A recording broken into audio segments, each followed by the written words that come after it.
Hey, remember us? It's the A to Z podcast. Zach Jackson, Andre Knott, at Akron Jackson, at Dre Knott on most of your favorite social media platforms. A to Z podcast.com and Facebook.com/A to Z podcast. Shouts as always to Scene, to the Honeymoon Grill, to American Fireworks. They're in Hudson. They're always open at AmericanFireworks.com. And Dre, it's that time of year. I was driving yesterday, saw 2 American Fireworks billboards. Yeah. One that said the buy one, get one free special is on, which means July 4th must be just around the corner. So we're getting old. Sir. If you're new here, welcome. Thank you. If you've stuck with us and you've wondered where we've been, thank you. Thank you. First of all, I did go away for a couple of days, but frankly, we're both working on a couple of things that we're excited for you guys to hear and see and do all that. And our times just haven't matched. So it's summer. We got nothing to talk about anyway. In terms of breaking news, pressing things. We got stuff to talk about. It just would get us in trouble 9 out of 10. I'll be honest. I'm swimming in it. I feel like, and I can be honest with you guys, because I haven't really said it out loud many other places. I'm not complaining. I will say this though, a year ago at this time, I think the having nothing to do and the curiosity of where the world was going to go motivated me to try to get back into just being active and taking advantage of all my talents. And I'm paying for it right now because my dumb ass just bit off a lot to try to chew off all of it all at once. And it's going to work out. It's going to be great. And there's a lot of things that are going to be great. But right now, I feel like I'm back in that hustling mode of like getting right out of college or right at the end of college where you don't know if you have a career or if you're going to deliver pizza the rest of your life. So that's a good thing, but it's not good for this podcast at times and not good for the rest of my life because I don't really have one right now. But that's all right. We're here and we're breathing. Yeah, so I saw this. We're under 100 days till the Browns play a game, which is good and bad. It's just the beginning of summer, so I want everybody to enjoy it. I mostly care about me, as you guys know, so I don't want it to go too fast. Baseball is in, what are they, Dre? Like 70 games in? 60-some games in? 60, yeah, so it's in the dragon-ass stage. I will say this. The NBA playoffs have been really good. Really good. You can argue with me if you want. I'm right. You're wrong. I love having them on this time of year. Add in. It actually has kept your punk butt up. You've actually been awake. I really missed college baseball and college softball last year, quite frankly. This has been a sneaky good sports watching time. It really has. So, it's in terms of like, I feel for our radio brethren because you're really kind of reaching right now on things that are really hot button, and that's because the Cavs are so irrelevant, right? Cavs shouldn't be talked about right now anyway. Yeah. I disagree. I know what you're saying, but I disagree with it. And it's like, I know what you're saying. It's nothing personal. We just got some lazy ass radio people. Like if Zach, it's just like with your job. It's like with like our number one jobs. There's a lot of times where, like you said, like in baseball right now, it's not easy, but if you're good at it and you work your ass off, you're good at it. We listen to a lot of lazy radio. I mean, there's great stories around here, and program directors keep shoving down our throats that all we want to hear about is the Browns and mini camps and OTAs and schedule shows. And it's like that. You just belittle when you dumb down the audience that you're talking to. Like, there's no reason in the world why, if you're doing a good radio show, you couldn't go on this morning, this afternoon, or this evening and do what we're going to do for 45 minutes or an hour and talk college baseball and the excitement of watching teams that you don't really know any of the players, but the excitement of the actual game matters and how cool it is, and talk about the other games that you've ever watched that have been cool. Like, there are forums out there to talk, but we have lazied it up, and Cleveland fans have basically accepted, not all, because there's a lot of people that we both know that don't listen to local radio at all. Like, they listen to national radio and they listen to podcasts like ours and don't listen because, unfortunately, a lot of sports radio, and not just in our town, not just in Northeast Ohio, but a lot of radio has dumbed it down for callers and to get people to on Twitter to, hey, here's our Twitter poll. And I'm not attacking anybody. I don't like where the forum has gone. And like you said, it's easy for us to sit here and say, well, I feel bad for these guys. Well, I do and I don't. And I mean, if I ever got to go back to radio full time, and I think most program directors in Northeast Ohio know this because I've had conversations with them about this. I've been very open and frank that if I do come back and do that full time, I ain't doing it the way they're doing it because I refuse to do a Browns show 365. They have that already from noon to 2 on your special radio shows, and it's It's asinine. So that's just my 5 minutes. That's my breakdown of it. I wish we did more because, I mean, like you said, like there was a college baseball game with Vanderbilt the other night that went to like 2 a.m. And it was great. The last weekend, that softball stuff, that girl that was just like carrying James Madison. You had a no-hitter from Alabama. Like, that's what we're about. We're about competition in sports. Like, I can break down the fifth, running back any day of the week. That's what you do on the weekends when you don't get paid any money. Well, I get what you're saying. Let me start with this. Guys, OTAs don't mean a fucking thing. And they mean even less when your team is good. And guess what? Your team is good, right? The power rankings are out. Browns are 5th and 1, 8th and 1, 11th and 1. Those all seem right. The Browns have their entire offense back, and their very smart GM spent the offseason making the defense better because it wasn't good enough. No lead was safe, not a 28-point lead, right? That's not good, right? So, they're well positioned. They made the AFC's Final Four last year. They bring back the core of that team. For the first time in 3 years, they bring back their coaching staff, right? For the first time in their quarterback's career, he gets to keep the same playbook, same play caller, same quarterback coach, same people around him, right? Like, the Browns play in 100 days, right? And they're trying to play 19 weeks, 20 weeks, 21 weeks. In May, you can only get guys hurt, right? Like, around the league, Dre, I take exception with my peers. I'm reading about such and such teams, OTAs, noticeably absent. Nope, stop right there. If it's a voluntary workout, nobody's noticeably absent, right? It's May, and I know today's June 8th or whatever. I've been saying it's May when I've been getting mad about this. So it's June. Next week, there's a mandatory minicamp. By all indications, every team in the league is having one, and by all indications, all the Browns players are going to show up. That means they're going to check in. They've been in the meetings, guys. The offensive line has been working out as a group. We understand that the quarterback and many of the skill players are working out as a group this week. Like, there is no ground lost. The Niners lost 2 guys to season-ending injuries on Monday. You remember Dancing Davin Holly? Well, of course you do because you listen to this podcast. Dancing Davin, that's my dog. Let me go further back. You guys remember Sean Jones? I do, and I know where you're it's going. hard to remember Sean Jones because he never had much of a career, Jay. And a big reason why was he got hurt in June trying to make a play on a ball his rookie year. Never the same player. Never the same player. Like, no, he wasn't. All right, but you're just not worth it. Go ahead. You're right, the point is, it's just not worth the risk. Like, this is not. Again, you finally have what these real franchises have had for years when your team was the laughingstock of sports. You have stability. You have proven veteran players. You have continuity. You have guys that can play, have proven production in the NFL, have talent, have upside. Most of this team's good players are still 25 and under. It's amazing. It's amazing. But I got to tell you, there's a political side to this. Not politics like who's the vice president, man. You know that. The thing with the Browns right now, keeping it with the Browns, and maybe this is working. J.C. Tretter plays a key role and I'll say this, Emmett and Gerard did a great conversation about this the other day, and I'm going to steal a little bit of it and do it the A to Z style, so we won't say the same things. But because J.C. Tretter is the president of the Players Association, correct? Yes. And because J.C. Tretter, and I don't disagree with this, and everything Zach just said, I'm with. Like these are professionals. If you need to be at a voluntary camp in May or June, whatever month Zach doesn't know what it is, to accelerate your team to be a good team, you're in trouble already. I have nothing against getting together for a weekend just to kind of go over the playbooks, make sure everybody's in shape. One of those type deals. Install some new stuff that maybe you want to implement when you do get to your mini camp or when you do get to training camp. I have nothing against that, Zach. I'm with J.C. Tretter, I think, for the most part. We learned last year you don't have to kill our bodies for you don't.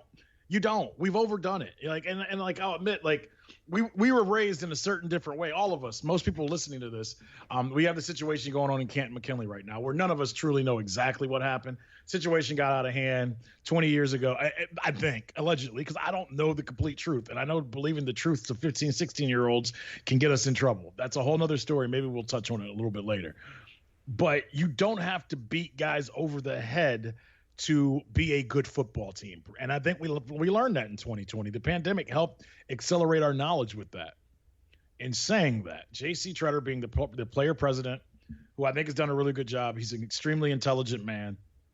And the conversation they had with Emmett and Gerard the other day, and I'll bring it to you and I, is there is a slippery slope with having the president of the Players Association kind of standing up for one thing and the team kind of saying, okay, we know you're the president, but as a team, we need you as well.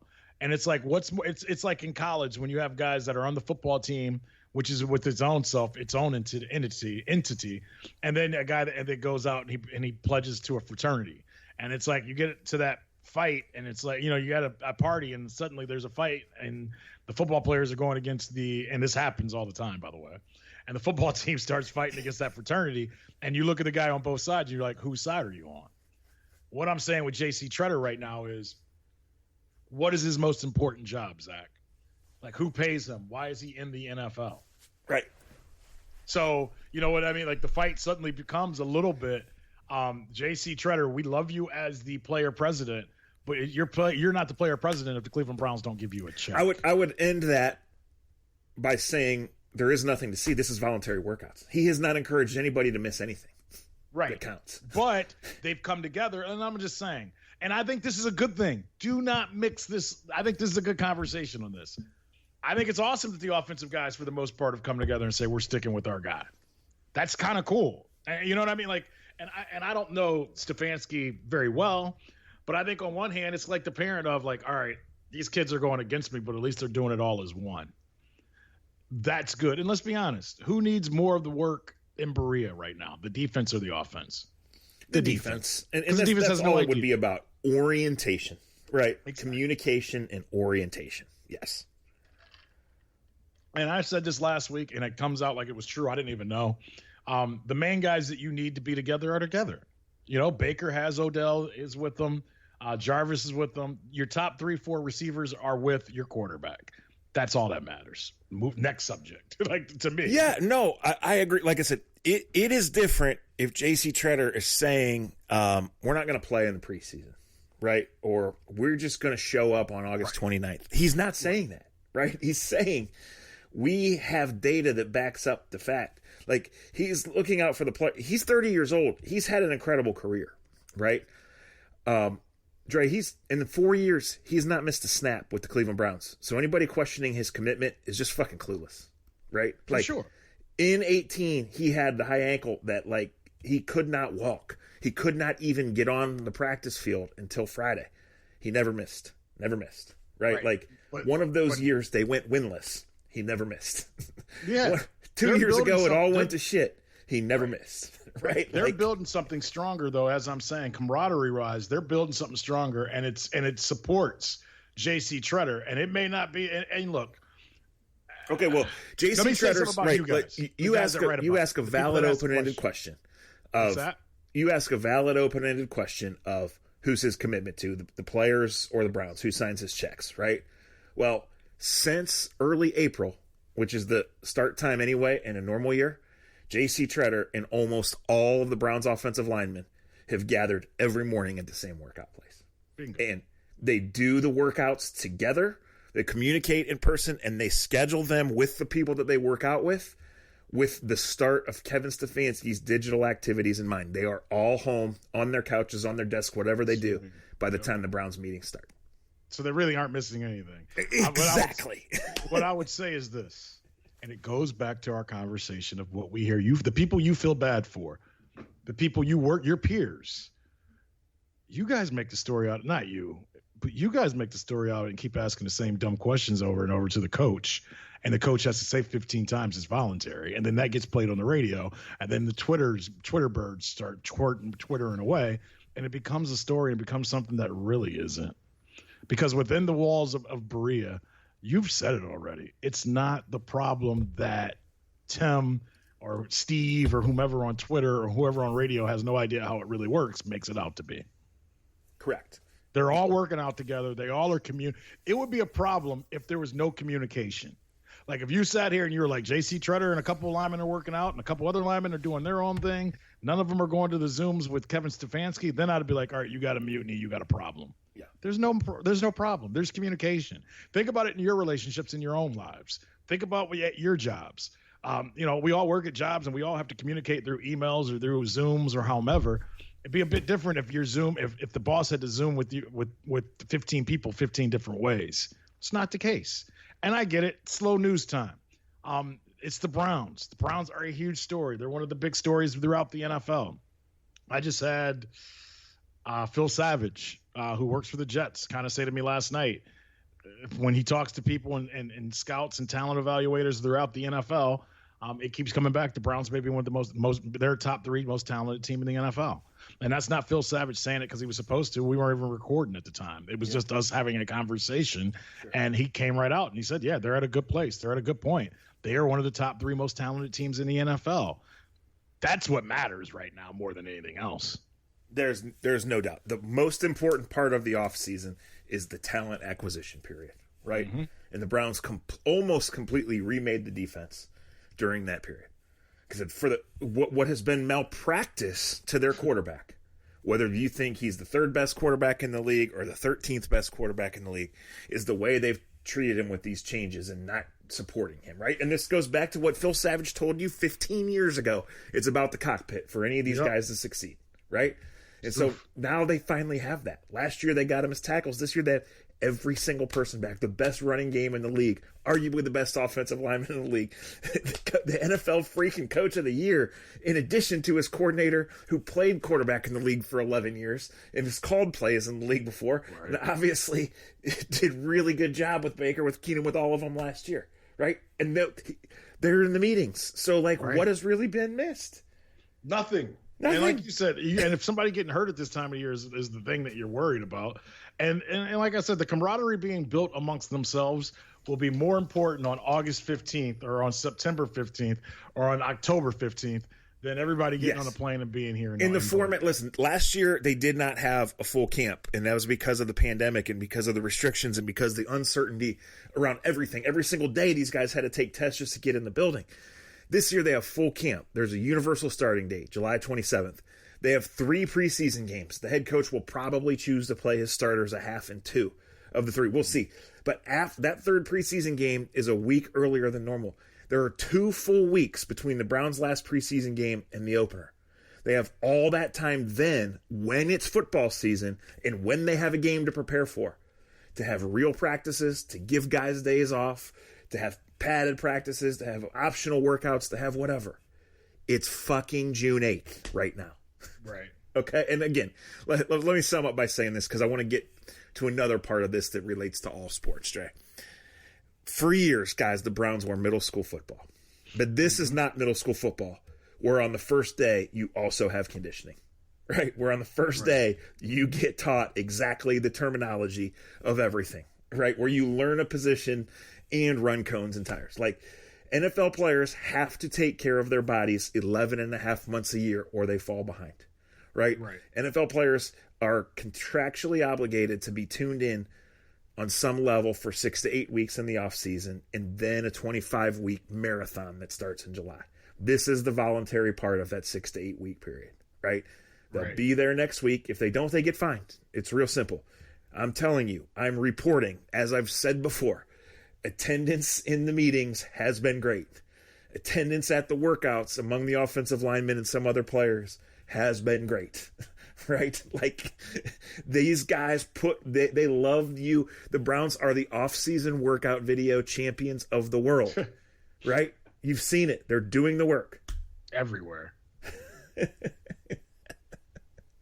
And I'm okay with that. That's how it works. I get it. Now, so, again, I'm Team Tretter on this. I'm Team Tretter on a lot of things. In addition to this isn't middle school football. Here's the other thing I could say. I'm an idiot. Okay, well, J.C. Tretter's not an idiot, right? He's Cornell educated. He's played 8 years in the league. He knows what he's doing, right? One thing that's been held up as they continue to go through the policies, and this popped up in the PGA the other day. I know baseball has dealt with it on a limited basis.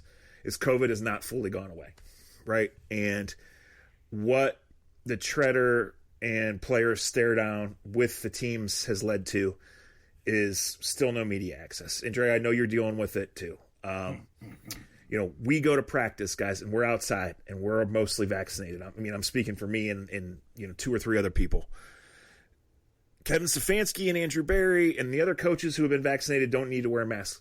We're 70 fucking yards away and we have to wear masks to watch an OTA practice. Still, it's ridiculous. We cannot do in-person interviews with these players, right? Like, you're not going on the road yet. And I hope that changes by the time people listen to this or in a week or whenever. It's funny. We had a big conversation about that. We'll talk about that. Yeah, so I guess what I'm saying is, guys, like, sometimes on here we can take you behind the curtain, and a lot of you appreciate that. And I know sometimes out in the general public, and I like to think, well, 2 things. 1, I like to think you guys that listen to this are smarter than the general public. And 2, I've learned my lesson the hard way about calling people stupid in this platform and how it gets out, even when I mean it.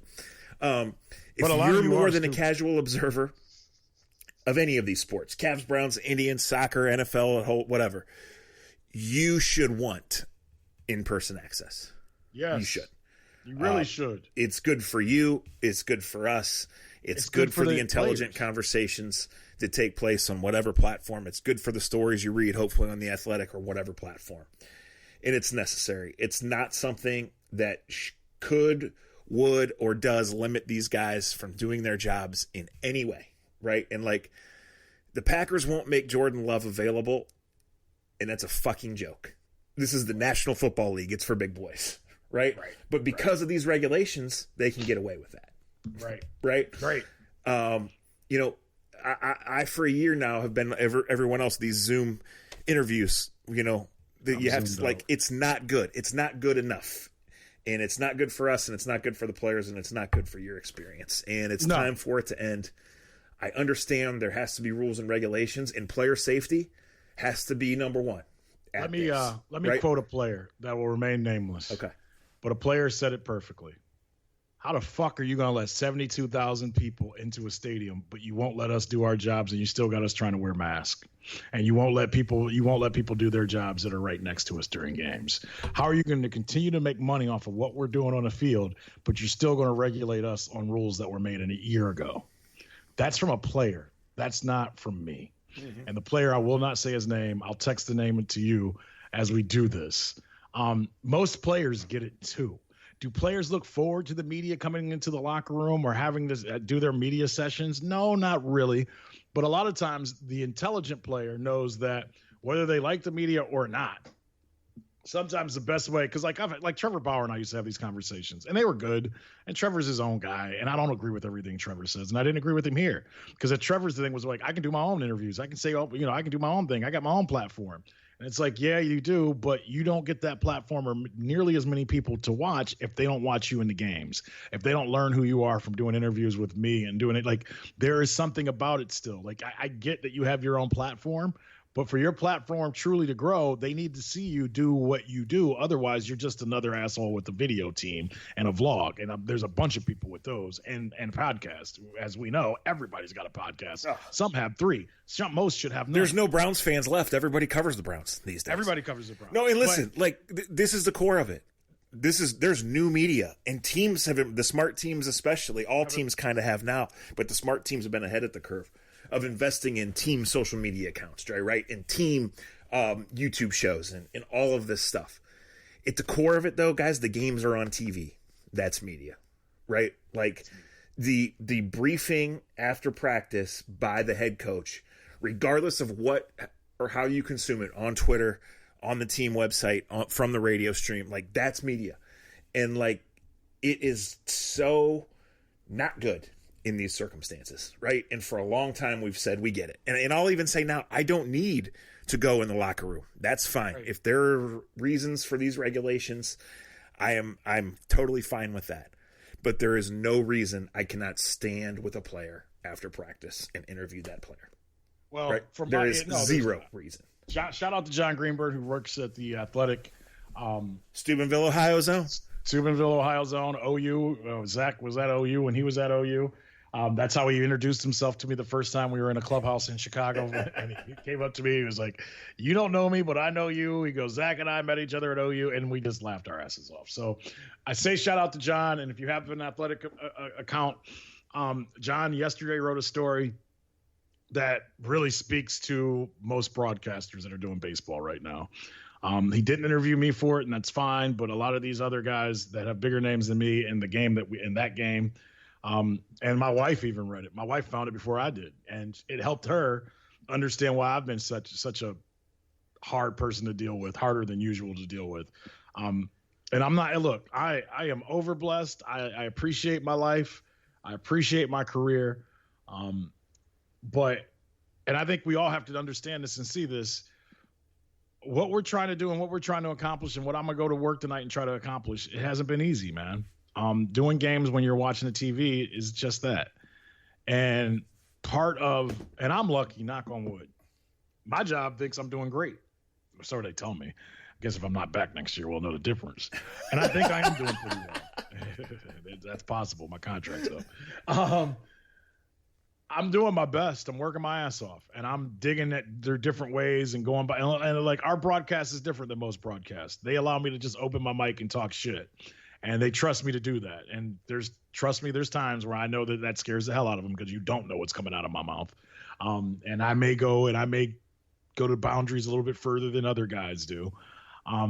But they trust me. And the guys I work with, they enjoy the banter that we can go about. We enjoy bringing out the personalities of each other because we love doing the games. We love baseball. We love each other. We love talking shit to each other. And slowly but surely we've brought a little bit of that out, but we also respect the game and want the game to be the story, not us making fun of each other.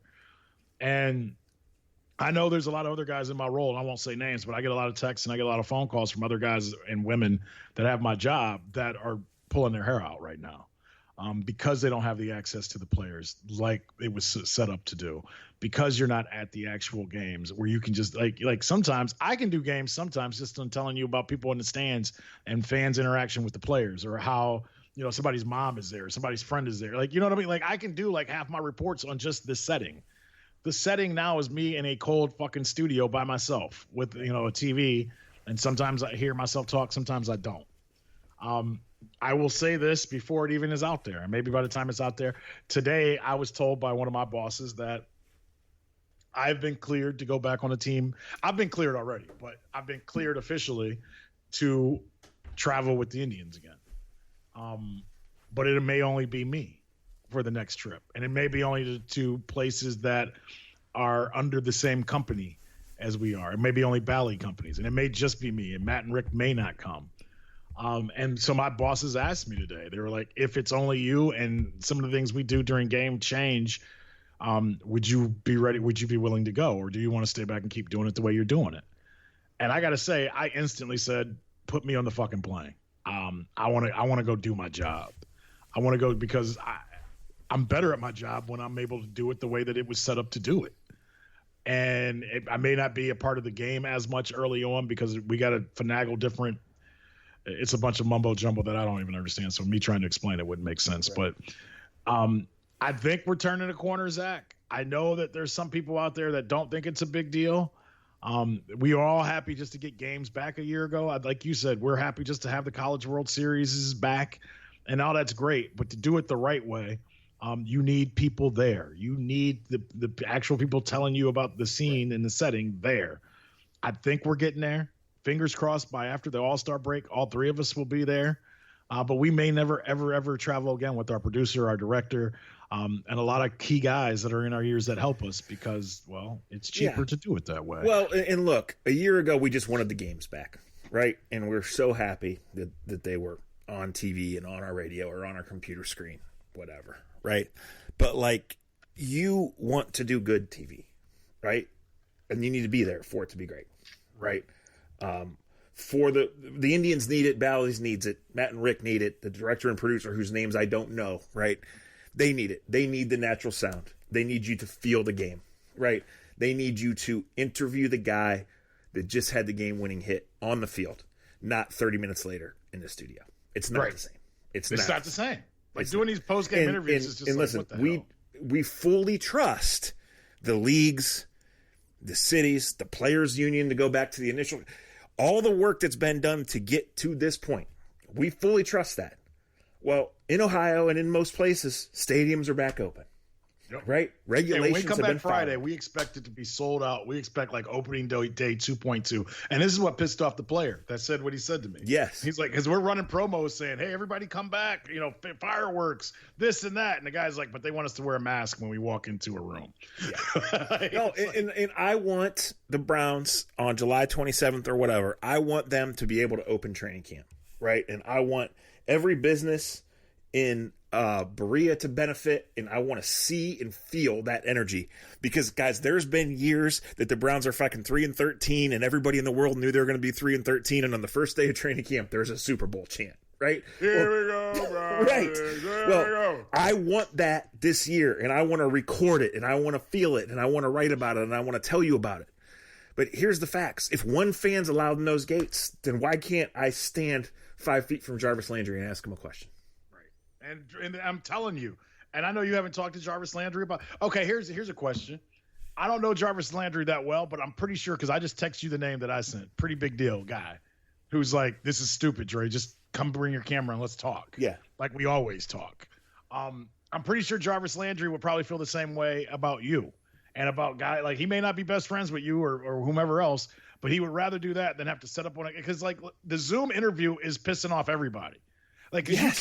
you can't ask the questions that you really need to ask to do the story you want with 15 other jabronis on there and six of them have no business being on there, and the fifth one is Jeff Shudell who just fell asleep and woke up and realized he was on a Brown Zoom call, not an Indian Zoom call. Truth is the truth. Well, let me say this. Paul Hoynes, I love you, Paul Hoynes, but you have to learn when to mute and unmute. He tries to talk to Terry Francona on mute 90% of the time. Then the conference is over, and then I got to hear Paul Hoynes, who I love. And Hoynes, I hope this gets back to you because I'm going to hug you and all as much as I can. But damn, you still don't know how to use. You don't know how to use this damn thing. And then I got to hear him hit his buttons for 5 minutes, and then hear him say, "Oh shit, what did they say?" Because then he turns mute off. He is your grandfather on Zoom. Paul Hoynes, I love you, but Zooming with you has made me lose more hair.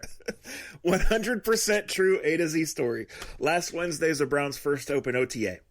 It ends in we're 30 minutes from interviews. Well, I live 50 minutes from the facility. So I drive, I get lunch, and I pull in a parking lot. I'm waiting on my question. I have the Zoom app on my phone. It comes to me. It says the host would like you to unmute. I clicked the button. I think I clicked unmute. Well, I had a little Chick-fil-A grease on my hands. I didn't click unmute. I ask the question. I'm staring awkwardly at the phone. I hear the moderator say, "Zach, you need to unmute." I say, "Sorry." It pops up again. I unmute. Before I can ask the question, I see Andre, who's listening on the radio, text me. The text pops up in my window. "What's wrong with you?" I ask Kevin the question. It's enough. It's ridiculous, right? One of the things I've been working on, and I don't know this, it's out of my control. You guys might read it later this week, next week. It might not be till closer to football. It's a story I've been trying to tell, and it's a once in a lifetime story, right? Which that makes the story. But I was able to do one of the interviews in person, and that makes the story better because the subject was able to explain to me and vividly show me things that I would not have done on text, on Zoom, on the phone, right? And it makes the world of difference. So follow-ups I've been able to do on Zoom, on the phone, text the person back, "Hey, I need this person's number. Hey, I need you to confirm this."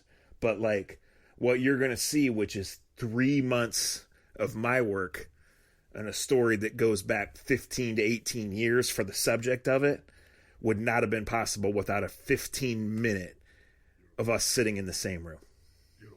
Beautiful. Tonight, I can't wait to read it and see it. Tonight, when the Indians take on the St. Louis Cardinals, Bobby Bradley is back with the team. In spring training, after jumping through millions of hoops, and if you listen to A to Z, you know that, and I was sitting in a hotel room and all that other good stuff in Arizona, I sat down with Bobby Bradley. And you're going to get a chance tonight, most likely, to see a one-on-one interview with Bobby Bradley and I, talking about him losing weight, talking about his fight to get back to the majors, And it's 3,000 times better than any interview I've done on Zoom in the last 2 years, in a year and a half. And I'm excited. That's the one thing, the reason I'm like I said, I'm drowning in work and different and family stuff right now. The one thing that's holding me through right now at 3:27 on Tuesday afternoon is that I think I got a kick-ass interview that we're going to get to see a little bit of tonight that I did back in March, but it feels better than half the shit I do on Zoom. Right. It's just enough. And listen, I trust that the NFL, again, I understand there's a lot at play here. And I trust that there'll be, a reasonable resolution. But this is my question. If one fan can come in the gates, and I still don't know if they can, right? Then why can't we do this? Right? Now, by September 13th or whenever the season starts, 70,000, 80,000, 90 fans will come in the gates. You can keep them regulated there. The point of training camp is you never get closer to these guys, right? And you never get the chance to interact and watch up. I mean, how much you've been around football your whole life. How much football did you learn through the years standing 10 feet from these drills, watching the best players in the world? God, right? everything. Right. And how many kids age 5 or age 55 did you see their years get made because they could interact with those guys for 5 or 10 seconds or 5 minutes? Hey. I mean, and we're going to do that it's out, the toothpaste is out, so we can talk about it a little bit. That's part of this Brownstown podcast documentary that's coming out that, thank God, I got my brother from another involved with. Zach will be in some way, shape, or form involved with this. And that's part of what we're going to do. We're going to tell our story and tell the story of the Browns for the last 20 years. And what Zach just said is part of why our podcast is what it is, why you listen. Why Northeast Ohio is a special place when it comes to football, because we all fell in love. It's a love story, right? We all have the love story of being out at training camp, whether it was in Berea, whether it was out in Hiram, whether it was in, Baldwin Wallace, wherever. Where that first time where you got to see Bernie Kosar up close, or maybe it was Tim Couch, and you got to get the autograph, or you got to hear that, here we go, Brownies, here we go, and you got to do it, and you painted your face, or that's what it's about. Like those moments. Hell, Zach and I are like stars at training camp when things are normal, just because Browns fans just eat it up. And they just want anything that comes close to the people that tell them about it, write about it. It's the absolute best thing in the world. And my wife's had to have a lot of long talks with me because I've been going through it with this. We want everything back all at once. It's naturally how we are. And I'm naturally like that. And in my role in this, I've realized it's tiny little steps. Like on Friday, I'm allowed on the field to do interviews pregame. All of us are, and that's huge. That's a step. Is it everything? No, it's a step. Me being able to possibly go on a road in one of our next road trips, it's a step. It's not all the way there, but it's a step. I hope the NFL does it the right way and lets you guys take some proper steps so we can get the stories that make us fall in love with the players that we would never get to know if we continue doing these generic, everybody gets the same sound quote stories that we've been getting. Enough of us about crying and bitching. We're only doing it because this is the only place that we'll do it.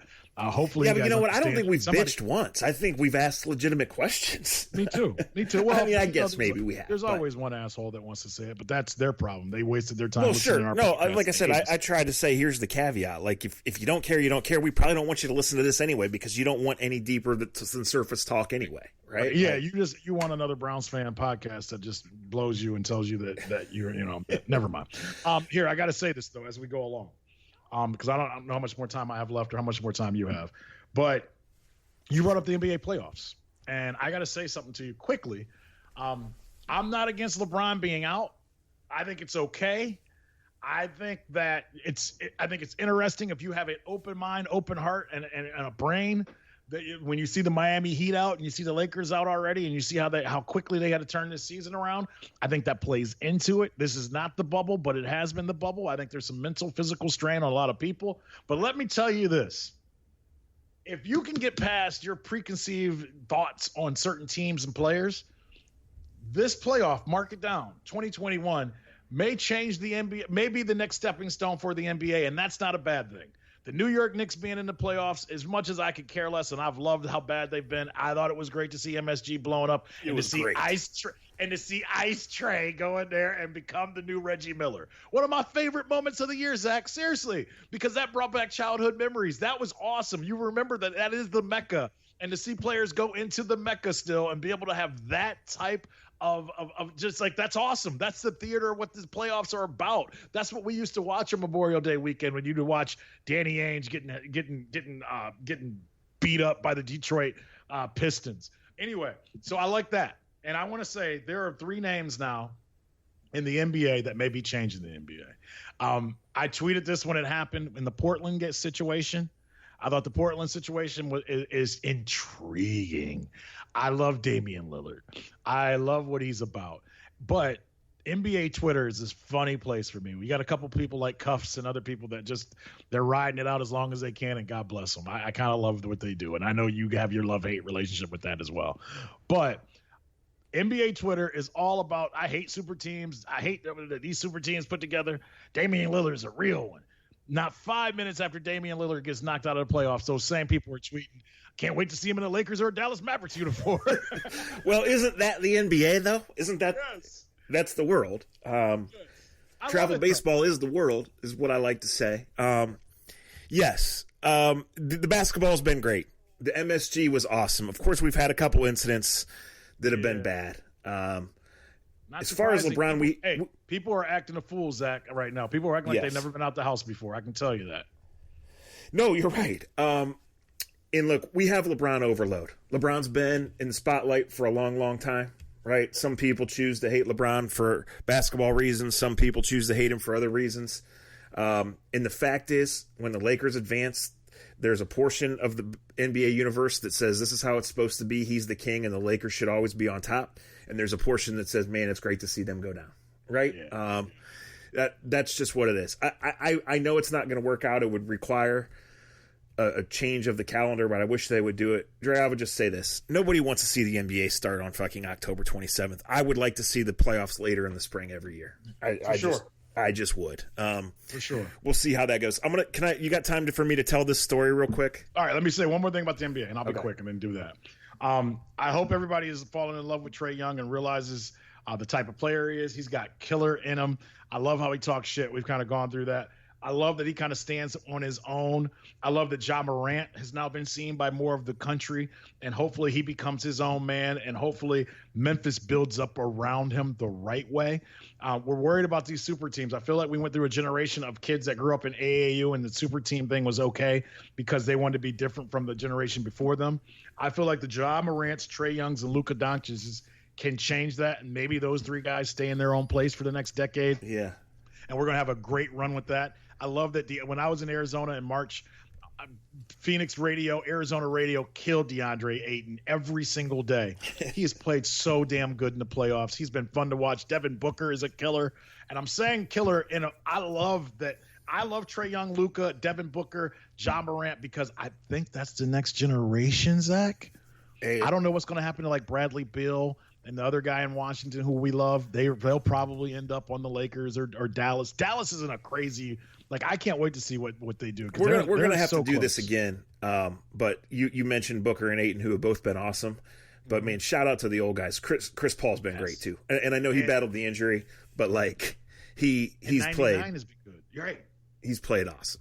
Yeah, so I'm giving a shout out to the NBA playoffs. Like Zach said, it needs to be this time every year. We don't need to start. You know when we wanted to start. Christmas Day or New Year's Day is fine. Yes. But shout out to the NBA for doing it right. And hey, and I like Embiid and Philly. I'm enjoying this. Go ahead. Yes. And in Denver, I'm only not talking about Denver for one reason.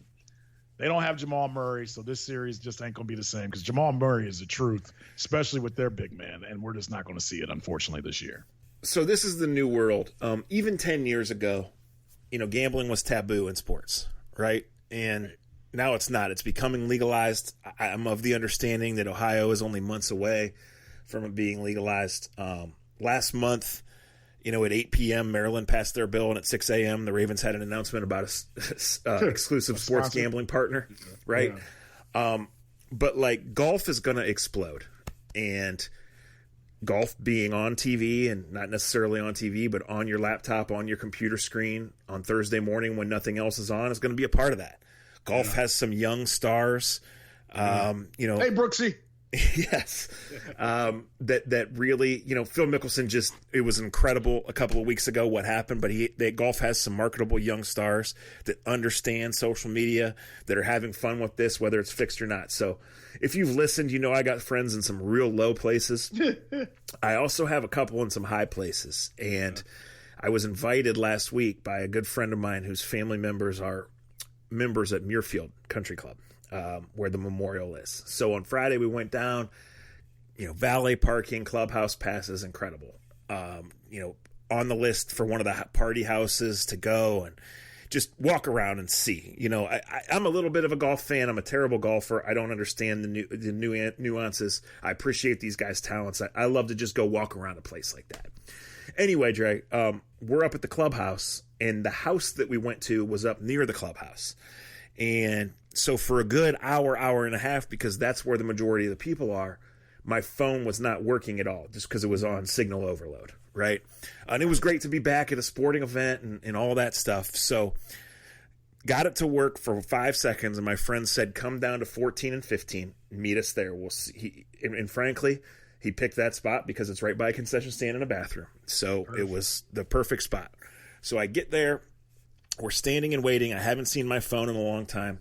I look for my text to see if I got a text from the friend I'm supposed to meet. I don't. I start scrolling Twitter, and I see the tweet retweeted that they're kicking people out for yelling Brooksy at Bryson DeChambeau. And I won't get into the details there, but that's the only reason I knew it was going on. Well, we were waiting for Bryson and his group, Jordan Spieth and Patrick Cantlay, to come off of 14 and go to 15 tee box. So I watch. Out of the corner of my eye, I see these young Barstool bros come. They had been at the same house party we had been. I know exactly what's going to happen. Bryson hits his tee shot. They yell, hey, Brooksy. They come walking up. Sure enough, Dre, the sheriff darts from the right side of the fairway to the left side, grabs him by the arm, and escorts him out. So by the way, I did not know he was getting ready to tell this story when I yelled that out. Yeah. So I tweet, I can confirm this just happened. The kids are texting me video of getting carried out, saying they came back in, this whole deal. Later that night, I think Brooks Koepka put up the video. His sponsors were involved. This is new media. This is the age we live in. It's going to be fun. Golf is going to be great. I didn't intentionally get in anything, and it really wasn't overblown. It wasn't a huge instance. Like I said, the kids just walked right back in, and had I not scrolled my phone at that time, I never even would have been looking down there, right? But it's cool. Golf is back. Basketball's back. Usually this is the dead time. I'm telling you, this weekend, guys, watch the college baseball. It's awesome. Yes. Next week's the U.S. Open. Pray for the Brooks and Bryson pairing. Pray for it. It's going to be awesome. Thank you for listening. What they're doing is beautiful. Browns minicamp next week. Hopefully, Dre back on the road soon. We're going to have a lot to talk about. American Fireworks is where you go for July 4th. Tell them you saw the billboard, but tell them that A to Z sent you. Yes. Last thing quickly. What those two dudes are doing for golf is going to be beautiful. They get it. They may not even hate each other. It seems like a wrestling WWE thing. Even if they do hate each other, they're playing it perfectly. Let me say this. I'm not a huge golfer. I barely know anybody's name. I know a little bit. I work with guys that constantly have golf on all the time. In this coronavirus world that we live in, and this isn't to get political, this is just an opinion of a guy that likes competition. How much would it have hurt golf to just let Rahm play behind everybody else on Sunday? It's a very valid question, but if you were sitting on Patrick Cantlay 22-1, you enjoyed the decision making. I'm not even to that point of it though, Z. Well, let me tell you what I just said. That's a different discussion altogether. Yeah. But we talked about Brooks and Bryson, right? Bryson finished about 65th. I said Bryson. I said Spieth because the casual fan, you know who Jordan Spieth is, right? Well, also in that group was the guy who won the tournament.